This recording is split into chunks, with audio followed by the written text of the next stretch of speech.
इधर देखिए, ये अगला खंड है चुंबकत्व।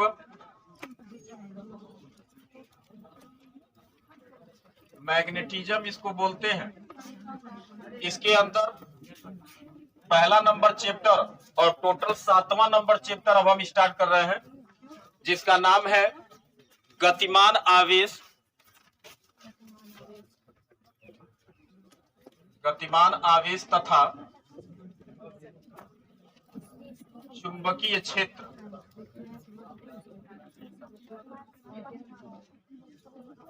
मूविंग चार्ज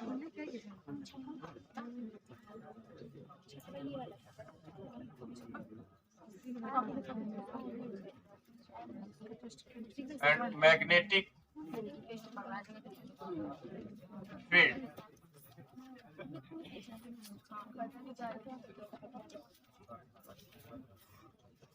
अब पहला खंड पढ़े थे इलेक्ट्रिक चार्ज, दूसरा नंबर खंड में हम लोग पढ़े थे केवल करंट से रिलेटेड, और ये तीसरा नंबर खंड है जिसमें हम चुंबकत्व के बारे में पढ़ेंगे, जिसको मैग्नेटिज्म बोलेंगे। और शांत रहिएगा। और इस चुंबकत्व पार्ट में ये पहला नंबर चैप्टर है गतिमान आवेश तथा चुंबकीय क्षेत्र, moving charge and magnetic field, और ये टोटल 7वां नंबर चैप्टर स्टार्ट हुआ है।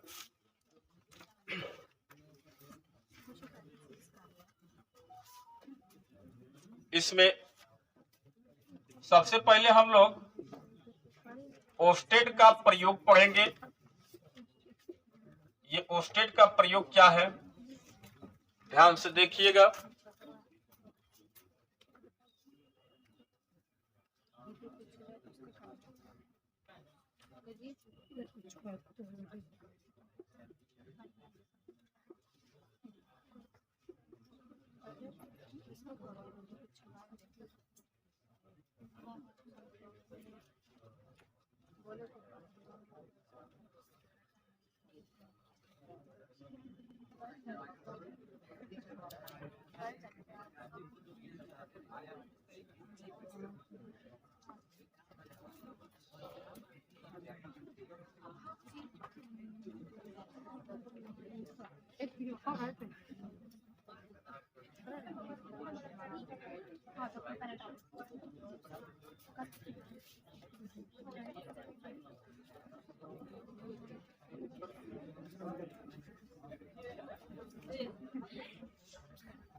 देखिएगा, इधर सुनिए।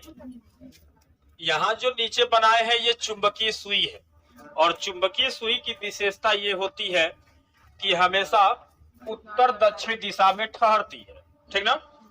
इसके बाद वाले चैप्टर में हम पढ़ाएंगे, जब पृथ्वी का चुंबकीय क्षेत्र पढ़ाया जाएगा तो वहाँ कंपास यानी कि चुंबकीय सुई को हम दिखाएंगे आपको, और उसके बारे में हम बेहतर ध्यान से देखेंगे। सुनिएगा, यहाँ सिर्फ आप इतना जान लीजिए कि चुंबकीय सुई, इसको कंपास भी बोलते हैं, और इसके पास एक ऐसा गुण है कि आप इसे कहीं भी लेकर के रोटेट करेंगे तो ये हमेशा उत्तर और दक्षिण दिशा में ही ठहरता है। जैसे मान लीजिए अगर ये एक वॉच की तरह होता है, अगर मान लीजिए ये चुंबकीय सुई है, अभी प्रारंभ में ये उत्तर दक्षिण दिशा में ठहरी हुई है, आप इसे लेकर के अपनी ही जगह पर 360 डिग्री यानी कि एक चक्कर घूम जाएंगे, हर परिस्थिति में ये क्या रहेगा, उत्तर दक्षिण दिशा में ही रहेगा, इसके डायरेक्शन में कोई चेंजिंग नहीं होता है, यानी कि ये चुंबकीय सुई का ऐसा गुण होता है।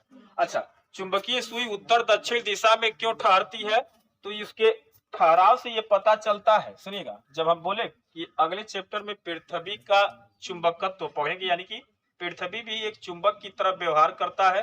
3 बातों से इसकी पुष्टि होती है, जिसमें एक बात ये भी है कि ये चुंबकीय सुई हमेशा उत्तर दक्षिण दिशा में ठहरने का अर्थ ये है कि पृथ्वी का जो चुंबक है वो इस सुई को हमेशा उत्तर दक्षिण दिशा में क्या करता है, ठहराता है। ठीक ना, यानी कि पृथ्वी के खुद पृथ्वी एक चुंबक की तरह व्यवहार करती है, और पृथ्वी के चुंबकीय व्यवहार के कारण ये चुंबकीय सुई आप किधरों इसको घुमा के छोड़ेंगे, इस सुई हमेशा किधर रहेगा, घूमने डिस्टर्ब होने के बाद ये जाकर के ठहरेगा तो हमेशा उत्तर दक्षिण दिशा में ही ठहरता है। ये चुंबकीय सुई का गुण है।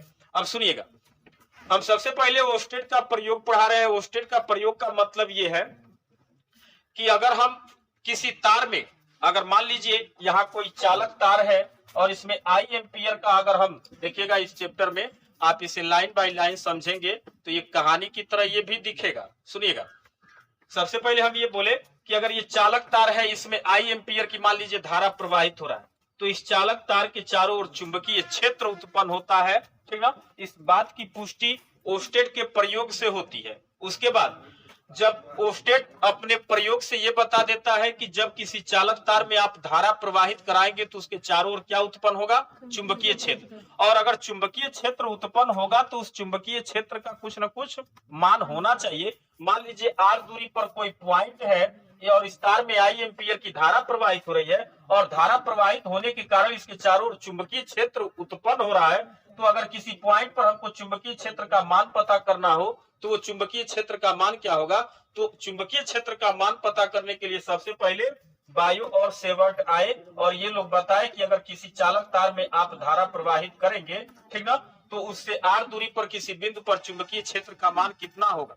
जैसे हम आपको पढ़ाए, पहला चैप्टर पढ़ाए तो हम आवेश के बारे में बताए, और आवेश के बारे में ये पता चला कि आवेश 2 प्रकार का होता है। उसमें भी आपको पता है कि समान प्रकार के आवेशों में प्रतिकर्षण और विपरीत प्रकार के आवेशों में आकर्षण होता है। तब ये पता चला कि अगर ये आवेश एक दूसरे को आकर्षित अथवा प्रतिकर्षित करते हैं तो आकर्षण अथवा प्रतिकर्षण धक्का अथवा खिंचाव की एक प्रक्रिया बन जा रही है, और धक्का अथवा खिंचाव की प्रक्रिया को क्या कहते हैं, बल कहते हैं। यानी कि अगर अपने प्रकृति में 2 प्रकार के आवेश पाए जाते हैं तो उन आवेशों के बीच में कुछ न कुछ बल काम करेगा। उस बल का मान क्या होना चाहिए, तो सबसे पहले उस बल का मान निकालने के लिए कौन आए थे, कुलाम। और कुलाम ने अपने नियम द्वारा 2 आवेशों के बीच लगने वाले बल का मान ज्ञात किया।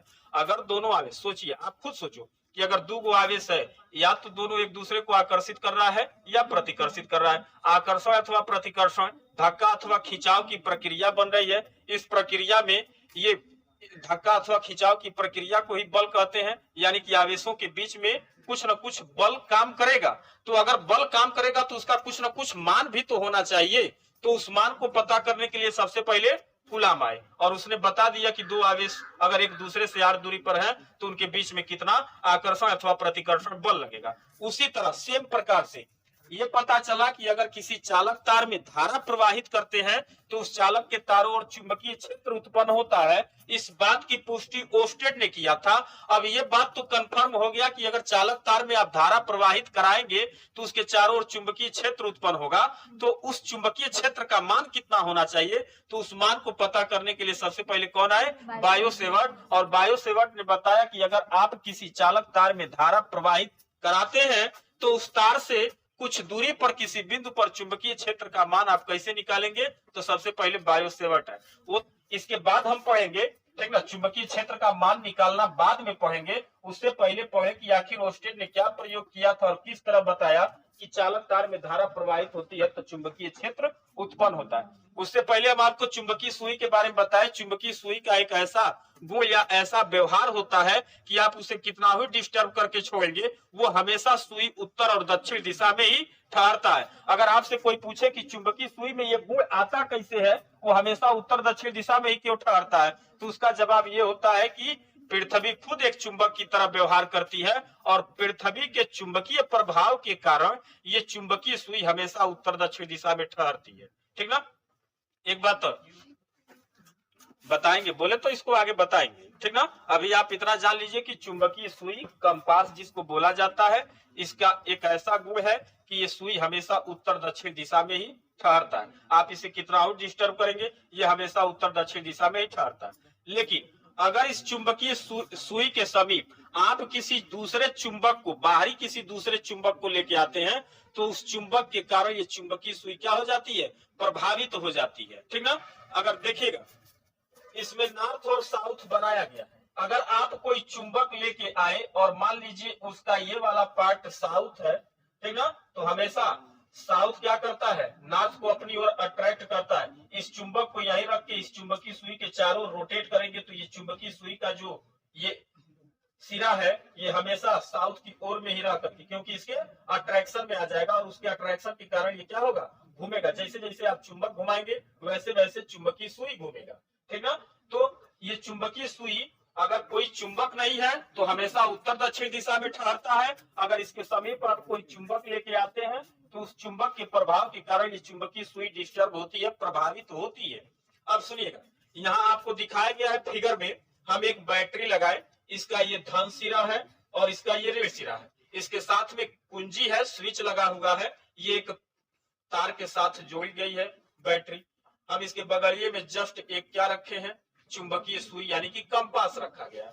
देखिएगा, तो ओस्टेड ने पहला परीक्षण किया कि इसने स्विच को ऑन नहीं किया, और जब स्विच को ऑन नहीं किया और इसके बगल में चुंबकीय सुई रख करके देखा तो ये चुंबकीय सुई हमेशा उत्तर दक्षिण दिशा में ही ठहरी रहती है।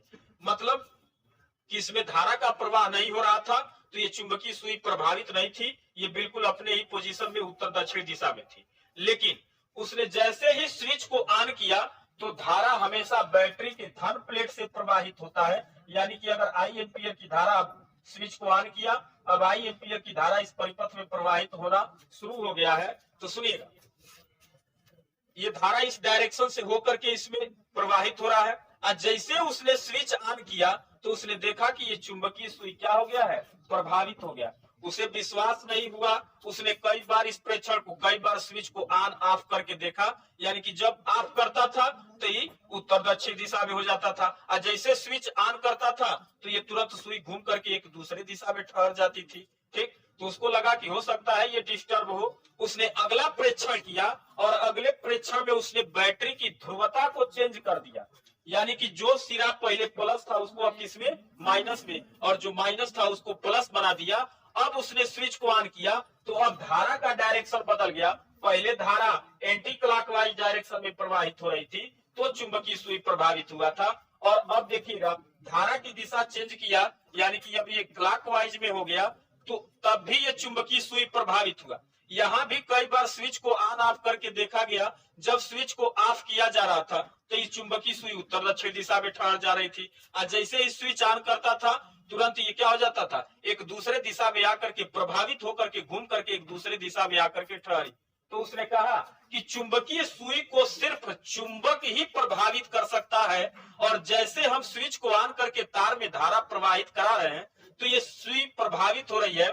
इसका अर्थ यह है कि ये तार के चारों ओर क्या उत्पन्न हो गया है, चुंबकीय क्षेत्र। जिस चुंबकीय क्षेत्र के प्रभाव के कारण ये चुंबकीय सुई विक्षेपित हो रही है या अपने डायरेक्शन को बदल रही है। यानी कि इस प्रयोग से स्पष्ट होता है कि जब आप किसी चालक तार में वैद्युत धारा प्रवाहित कराएंगे तो उस चालक के चालक के चारों ओर क्या उत्पन्न होगा, चुंबकीय क्षेत्र उत्पन्न होगा, जिसको ओस्टेड ने अपने प्रयोग द्वारा समझाया था। हम क्या बताएं आपको, अगर ये किसी के प्रभाव में नहीं है चुंबकीय सुई तो हमेशा उत्तर दक्षिण दिशा में ठहरेगी, ठीक। अगर इसके अगल बगल में आप कोई दूसरा चुंबक लेकर के आएंगे तो उसके प्रभाव के कारण ये चुंबकीय सुई अपना डायरेक्शन चेंज कर देगी, अन्यथा ये हमेशा उत्तर दक्षिण दिशा में ही ठहरता है, इसको कोई नहीं प्रभावित कर पाएगा। तो यहाँ जब स्विच को ऑन किया गया, जैसे धारा प्रारंभ हुआ, और आपको पता है स्विच ऑन करते ही तुरंत करंट का फ्लोटेशन होगा, जैसे स्विच ऑन करता था तुरंत सुई विक्षेपित हो जाती थी। नहीं समझ में आया, बैटरी की ध्रुवता को भी चेंज किया,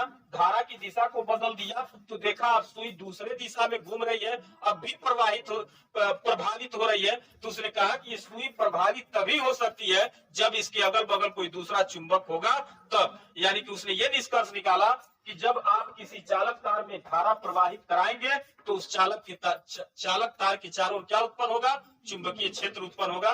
बस यही ओस्टेड का प्रयोग था। सिर्फ उसने इतना ही खोज किया था कि जब किसी चालक तार में या किसी भी तार में आप करंट का फ्लोटेशन कराएंगे तो उस तार के चारों ओर क्या उत्पन्न होगा, चुंबकीय क्षेत्र। और चुंबकीय क्षेत्र उत्पन्न होगा तो उसका कुछ ना कुछ मान होना चाहिए, जिस मान को निकालने के लिए सबसे पहले कौन आए, बायो और सेवर्ट दोनों अलग अलग हैं। और जब ये दोनों लोग मिल करके किसी वायर में करंट फ्लो करा करके यानी कि धारा प्रवाहित करा करके और इस तार से आर दूरी पर किसी बिंदु पर चुंबकीय क्षेत्र का मान निकाले थे, दोनों लोग मिल करके निकाले थे, इसलिए इनको एक साथ शामिल करके बायो सेवर्ट नियम बोला जाता है। वास्तविकता में बायो अलग था और सेवर्ट अलग था, ये दो लोग थे और दो लोग मिल करके ये लोग सोचे कि जब ओस्टेड भैया बता दिए हैं कि हम तार में करंट का फ्लोटेशन कराएंगे तो इसके चारों ओर क्या उत्पन्न होगा, चुंबकीय क्षेत्र। अगर चुंबकीय क्षेत्र उत्पन्न होगा तो उसका कुछ न कुछ मान होना चाहिए। उस मान को सबसे पहले बायो और सेवर्ट ने मिल करके निकाला था, इसलिए उस नियम को हम क्या कहते हैं, बायो सेवर्ट नियम कहते हैं। हाई स्कूल में आप लोगों को बायो सेवर्ट तार में धारा प्रवाहित कराने पर उसके चारों ओर चुंबकीय क्षेत्र उत्पन्न होता है तो उसका कुछ न कुछ मान होना चाहिए। उस मान को निकालने के लिए पढ़ते हैं हम लोग बायो सेवर्ट का नियम। और सुनिएगा, एक बात ध्यान से सुन लीजिए आप लोग, पहले शांत हो जाइए। ये बहुत इंपॉर्टेंट है, इसलिए कि हम जितना भी डेरिवेशन इस चैप्टर में पढ़ेंगे सब बायो सेवर्ट के नियम का ही उपयोग करके पढ़ेंगे, इसलिए आप लोग इसके डेरिवेशन पर ध्यान दीजिएगा। और साथ ही ये बोर्ड में पूछता भी है तो ये नियम बहुत इंपॉर्टेंट है। आप लोग बोर्ड पर देखिए, बात ना कीजिए। बायो सेवर्ट का नियम हम अभी आपको बताएं कि जितना भी इसके आगे हम डेरिवेशन पढ़ेंगे उसमें सब इस नियम का उपयोग करना पड़ेगा, इसलिए इस नियम को आप बहुत ध्यान से देखेंगे और आसान भी है, बहुत जटिल नहीं है, ठीक ना। तो सुनिएगा, 1820 में ये दोनों फ्रांस के वैज्ञानिक हैं, ठीक ना। बायो और सेवर्ट अलग अलग है और ये दोनों मिल करके, ठीक ना, जब किसी चालक तार में धारा प्रवाहित होती है तो ओस्टेड ने सिर्फ इतना बताया। देखिए, आप कहानी की तरह समझेंगे और थोड़ा सा ध्यान देंगे आप लोग बोर्ड पर, ठीक ना। आप अपनी एकाग्रता बना के रखिए, डिस्टर्ब ना होइए, ना होने दीजिए। सुनिए, ओस्टेड ने कहा कि जब किसी चालक तार में धारा प्रवाहित कराएंगे तो उसके चारों ओर चुंबकीय क्षेत्र उत्पन्न होगा, ठीक। अगर चुंबकीय क्षेत्र उत्पन्न होता है तो उस चुंबकीय क्षेत्र का कुछ न कुछ मान होना चाहिए। तो उस मान को निकालने के लिए सबसे पहले यही बायो और सेवर्ट आए। और हम आपको बता दें कि ये बायो अलग है और सेवर्ट अलग है, ये दोनों मिल करके किसी चालक तार में धारा प्रवाहित होने पर उसमें उत्पन्न, उसके चारों ओर उत्पन्न चुंबकीय क्षेत्र का मान निकाले, ये दोनों मिल करके, इसलिए इसे हम बायो सेवर्ट का नियम कहते हैं, क्योंकि दोनों साथ साथ हैं। और ये 1820 में ये दोनों लोग बहुत प्रकार की अलग अलग तारों को, जैसे तांबा, सोना, चांदी, जस्ता, अलग अलग तारों को लेकर के बहुत सारा परीक्षण किया और काफी परीक्षण के बाद ये लास्ट में निष्कर्ष निकाले और नियम निकाले कि अगर किसी चालक तार में धारा प्रवाहित होती है तो उसके चारों ओर चुंबकीय क्षेत्र का मान आप कैसे निकालेंगे। तो सुनिएगा, ये लोग क्या किए कि एक चालक तार लिए और मान के चलिए इस चालक तार में आई एम्पियर की धारा प्रवाहित हो रही है। तो ये पूरा तार न लेकर के पहले एक छोटा सा लेंथ, यानी कि सुनिएगा, आपको पता है कि अगर आपसे कहा जाए कि 20 आम का दाम, ठीक ना, 20 आम का दाम मान के चलिए 84 रुपया है, ठीक ना, तो 35 आम का दाम कितना होगा। तो 35 आम का दाम निकालने के लिए सबसे पहले आपको एक आम का दाम पता करना होगा, ठीक ना। यानी कि अगर एक आम का दाम आपको पता हो जाएगा तो तुरंत आप 35 से मल्टीप्लाई करके, गुणा करके आप 35 आम का दाम निकाल लेंगे। ठीक उसी तरह से ये चालक तार की लंबाई ना जाने कितनी बड़ी है, हम पहले एक छोटे से लेंथ के लिए, बहुत छोटे से लेंथ के लिए, ठीक ना, चुंबकीय क्षेत्र का मान निकालेंगे। और जब छोटे लेंथ के लिए पता चल जाएगा तो हम उसी तरह से लेंथ को क्या करेंगे, बढ़ाएंगे और बढ़ा करके भी हम क्या करेंगे, चुंबकीय क्षेत्र का मान निकाल सकते हैं। आप पहले ही राउंड में पूरे तार के कारण, यानी कि ज्यादा लंबाई के तार के कारण आप चुंबकीय क्षेत्र का मान नहीं निकाल पाएंगे। अगर बड़े वायर के लिए आप चुंबकीय क्षेत्र का मान निकाल लेंगे तो फिर उससे बड़ा वायर के लिए चुंबकीय क्षेत्र का मान निकालना या उससे छोटे वायर के लिए चुंबकीय क्षेत्र का मान निकालना जटिल हो जाएगा। इसलिए सबसे पहले हम एक छोटे से लंबाई के कारण चुंबकीय क्षेत्र का मान निकालेंगे। सुनिए, आप हम बोले कि आप थोड़ा सा एकाग्रता में रहिए, आप लोग ध्यान से सुनिएगा, ये बहुत इंपॉर्टेंट है। और पूरे इस चैप्टर का सबसे बेसिक चीज यही है, बायो-सेवर्ट का नियम। इसमें हम आपको क्या बताएं कि जब किसी चालक तार में धारा प्रवाहित होती है तो इस चालक के तारों चारों ओर क्या उत्पन्न होता है, चुंबकीय क्षेत्र उत्पन्न होता है। अगर हमें इस तार के समीप, मान लीजिए यहाँ, चाहे यहाँ, यहाँ या यहाँ, अगर इन पॉइंटों पर चुंबकीय क्षेत्र का मान पता करना हो तो ये कोई जरूरी है क्या कि हर पॉइंट पर चुंबकीय क्षेत्र क्या होगा, एक समान होगा? ऐसा नहीं हो सकता है। सब पॉइंट पर अलग अलग चुंबकीय क्षेत्र का मान होगा। तो किसी एक पॉइंट पर हम चुंबकीय क्षेत्र का मान निकालेंगे तो हम क्या, अरे यार क्या हो रहा है भाई, इतना समझाने के बावजूद। देखो मैं अब एक एक बच्चे को भगाना स्टार्ट कर दूंगा, मुझे नहीं चाहिए इतनी भीड़। हद होता है भाई, इतना रिक्वेस्ट कर दिए, एक ही बात घुमा फिरा करके जबरदस्ती समझा रहे हैं कि ये बहुत इंपॉर्टेंट है, बहुत इंपॉर्टेंट है और पूरा डेरिवेशन इसी पर लागू है। अच्छा खासा दिमाग डिस्टर्ब कर देते हो यार तुम लोग। एक तो 5:30 बजे का क्लास है, 5:55 पर सब लोग व्यवस्थित बैठे हैं। 30 मिनट पढ़ाएंगे, जल्दी जल्दी हम पढ़ा रहे हैं कि ताकि ये टॉपिक पूरा हो जाए, यानी कि एक तो कम से कम कंप्लीट कर ले हम।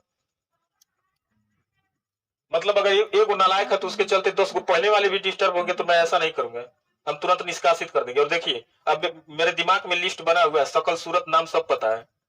हम रोक करके भैया आपसे रिक्वेस्ट कर लेंगे कि आप आइएगा मत कल से। अब होता है 25 मिनट, 30 मिनट, 35 मिनट, 40 मिनट तुम लोग चैन से बैठ नहीं सकते हो। तुम लोग सीरियस मूड में रहोगे तो हम अपना कंसंट्रेशन बना के पढ़ाएंगे। हम बोले थोड़ा सा एकाग्रता बनाइए, बहुत जटिल नहीं है, आसान है। आप इसे कहानी की तरफ बना करके पढ़ेंगे, इतना दूर से आए हैं तो कुछ पढ़ लेंगे। नहीं पढ़ने का मन है तो जाओ यार, मैं थोड़ी ना जबरदस्ती कर रहा हूं। रिपीट करते हैं, ध्यान से सुनिएगा। इस चालक तार में आई एम्पियर की धारा प्रवाहित हो रही है। तो उस्टेड ने कहा था कि अगर इसमें धारा प्रवाहित होगी तो इसके चारों ओर क्या उत्पन्न होगा, चुंबकीय क्षेत्र उत्पन्न होगा। तो उस चुंबकीय क्षेत्र का कुछ ना कुछ मान होना चाहिए। तो मान निकालने के लिए बायो और सेवर्ट ने अपना बहुत सारा वायर लेकर के बहुत परीक्षण किया, और परीक्षण करने के बाद वो निष्कर्ष निकाले। और क्या बताए सुनिएगा। अगर ये कोई एक चालक तार है, इसकी लंबाई कुछ भी है, मुझे पता नहीं है, हम इस पर एक छोटा सा लंबाई लेंगे। हम नहीं लिए थे, ये बायो और सेवर्ट ने मिल करके लिया था। एक बहुत छोटा सा अल्प लंबाई लिए थे। और अभी हम आपको बताएं कि अगर अल्प लंबाई के लिए आप चुंबकीय क्षेत्र का मान निकाल लेंगे तो पूरी लंबाई के लिए आप चुंबकीय क्षेत्र का मान आसानी से निकाल लेंगे। इसलिए मेन पॉइंट क्या है कि हम एक छोटे से अल्पांश के लिए, एक बहुत अल्प लंबाई के लिए किसी पॉइंट पर चुंबकीय क्षेत्र का मान निकालेंगे।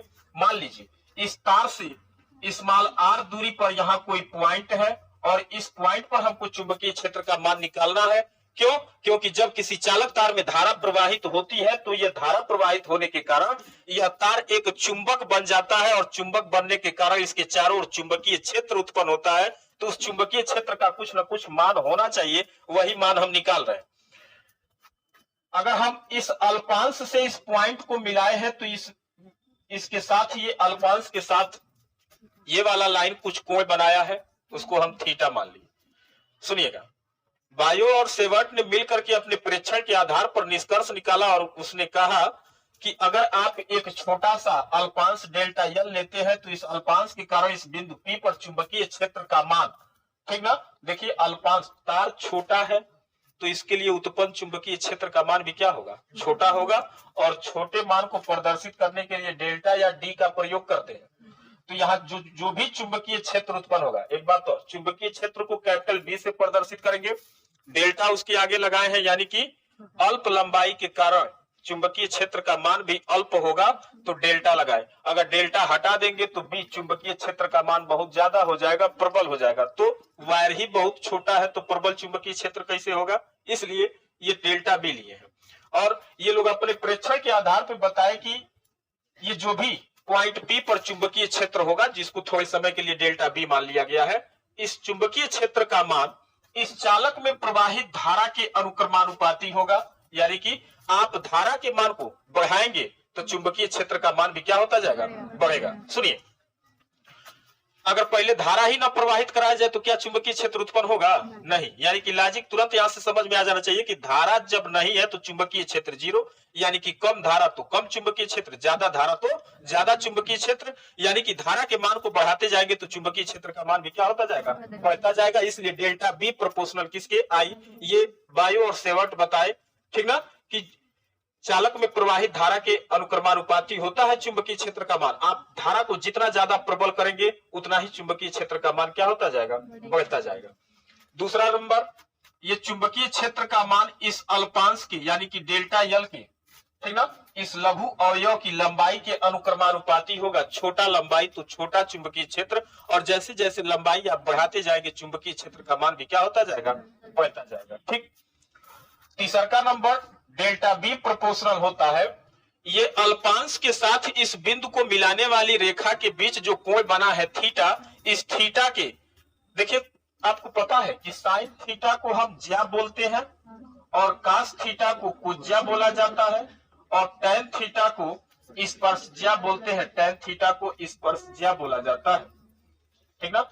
जहां ज्या का नाम आए तुरंत समझ जाएंगे ये साइन थीटा एंगल लिया गया है, लेकिन साइन में लिया गया है। और कुज्या की बात की जाए तो आप समझ जाइएगा कोण है, लेकिन उसके साथ में कास जुड़ा हुआ है। और स्पर्शज्या की बात करेंगे तो कोण तो है, लेकिन उसके साथ टैन जुड़ा हुआ है। तो ये जो अल्पांश लिए थे बायो और सेवर्ट, तो उस अल्पांश को जिस बिंदु पर चुंबकीय क्षेत्र निकाल रहे हैं उससे मिलाने वाले कोण के ज्या के अनुक्रमानुपाती होता है, अर्थात डेल्टा बी प्रोपोर्शनल किसके होगा? साइन थीटा के होगा।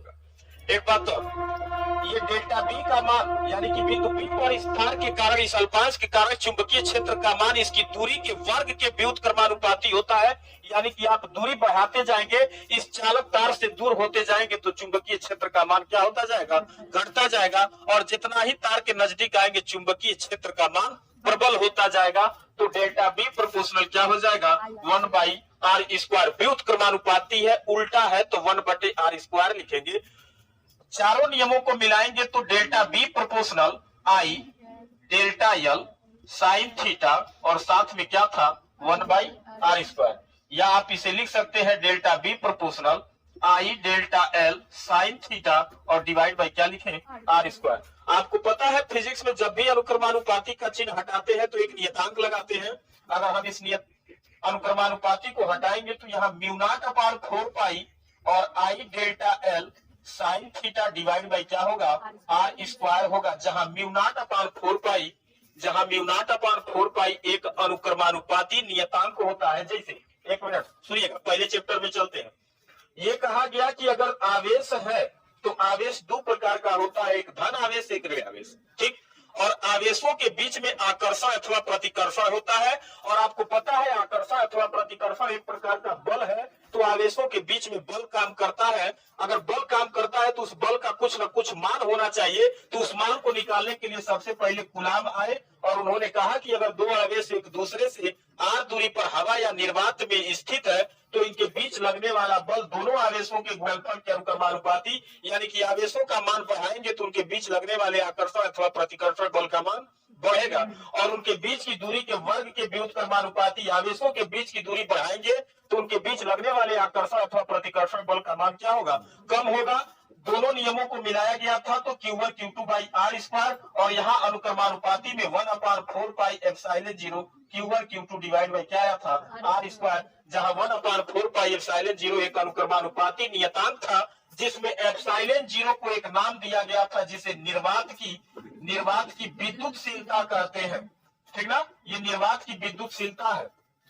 वैसे यहाँ μ0/4 एक नियतांक है जिसमें μ0 को हम निर्वात की, सुनिएगा इसे, इसका नाम निर्वात की चुंबकशीलता कहते हैं। इसको निर्वात की चुंबकशीलता है, ठीक ना।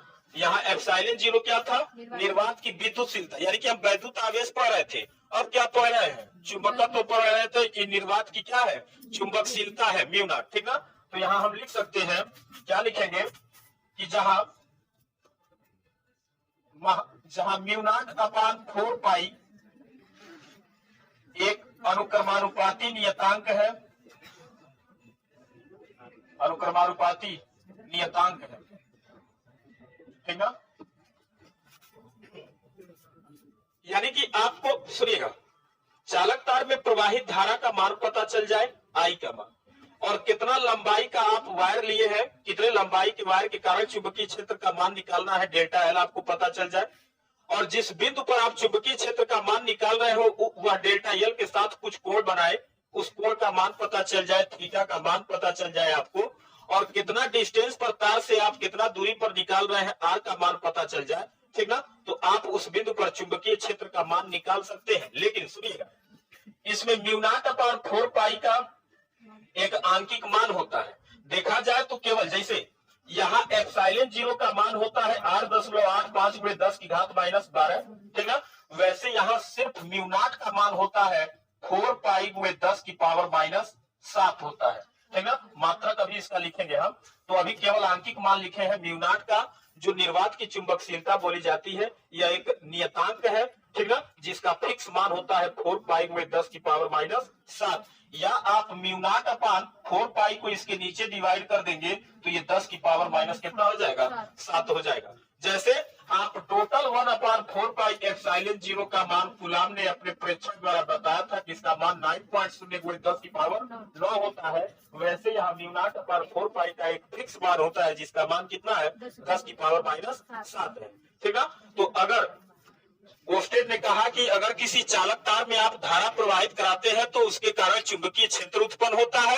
अगर चुंबकीय क्षेत्र उत्पन्न होता है तो उसका कुछ न कुछ मान होना चाहिए। उस मान को निकालने के लिए बायो और सेवर्ट ने अपना बहुत परीक्षण किया और परीक्षण के आधार पर यह निष्कर्ष निकाल करके बताया कि अगर किसी बिंदु पर आप चुंबकीय क्षेत्र का मान निकाल रहे हैं, तार से किसी दूरी पर किसी बिंदु पर चुंबकीय क्षेत्र का मान निकाल रहे हैं, तो उस डेल्टा बी यानी कि चुंबकीय क्षेत्र का मान उस चालक में प्रवाहित धारा के अनुक्रमानुपाती होता है, ठीक। उस चालक तार पर लिए गए अल्पांश डेल्टा एल के अनुक्रमानुपाती होता है, उसको बिंदु P से मिलाने वाली तथा अल्पांश के बीच बने कोण के ज्या के अनुक्रमानुपाती होता है, तथा उस तार की उस बिंदु से दूरी के वर्ग की क्या होता है, व्युत्क्रमानुपाती होता है। और इन चारों नियमों को मिलाएंगे तो जो भी डेल्टा बी का मान निकल के आएगा वो इस तार में प्रवाहित धारा के कारण उत्पन्न चुंबकीय क्षेत्र होगा।